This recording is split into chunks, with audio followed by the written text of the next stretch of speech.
house stood quietly under the pale winter sky, looking calm and perfect from the outside. The Lutz family stepped out of their car, tired but hopeful, believing they had finally found their dream home. The children ran inside with excitement, but the moment everyone entered, something felt different. The air grew heavier, still, almost as if the house had been empty for too long and did not welcome new people. That first night passed normally, filled with unpacking and small moments of happiness. But deep in the night, George suddenly woke up.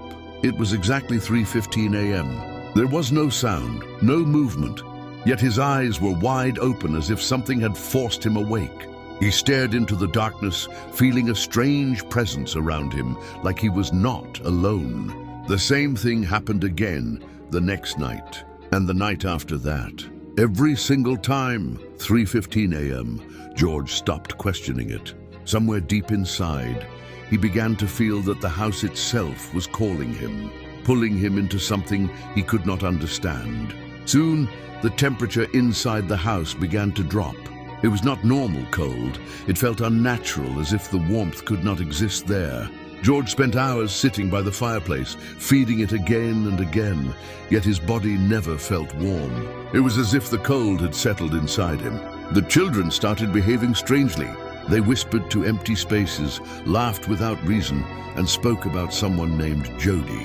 When Kathy asked who Jody was, one of the children simply pointed behind her. Kathy slowly turned, but there was nothing there.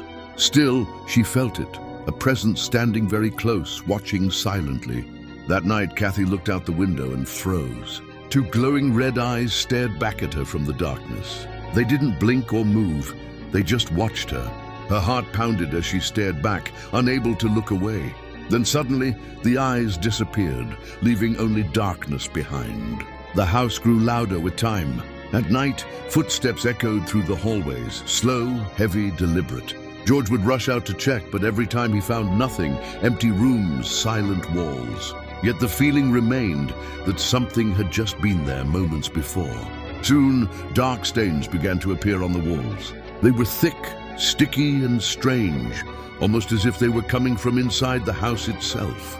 Kathy tried cleaning them again and again, but they always came back, spreading slowly like something alive. Then George heard the voice. It was soft, almost like a whisper, but clear enough to understand. "George?" He sat up immediately, his heart racing. The voice came again, closer this time. Lee, it wasn't coming from outside. It felt like it was right beside him. One night, Kathy woke up suddenly with a terrible feeling. The room felt wrong, too quiet. She turned and saw that George was not in bed. He was standing in the corner of the room, completely still. She called his name softly, but he didn't respond. Slowly, he turned his head. His eyes looked empty, cold, as if something inside him had changed. For a moment, she felt like she was looking at a stranger. The final night began with a violent crash. A door slammed so hard that the entire house shook. The children woke up screaming as chaos spread through the house. Footsteps ran through the halls, doors slammed repeatedly, and windows rattled as if something unseen was moving everywhere at once. Voices filled the air, whispers, cries, and echoes that didn't sound human. George walked toward the garage without saying a word. His movements were slow, unnatural, like he was not in control. He picked up an axe, holding it tightly. Kathy saw him standing there, his face expressionless, his eyes empty. For a brief moment, it felt like something else was looking through him. That was when she knew they had to leave.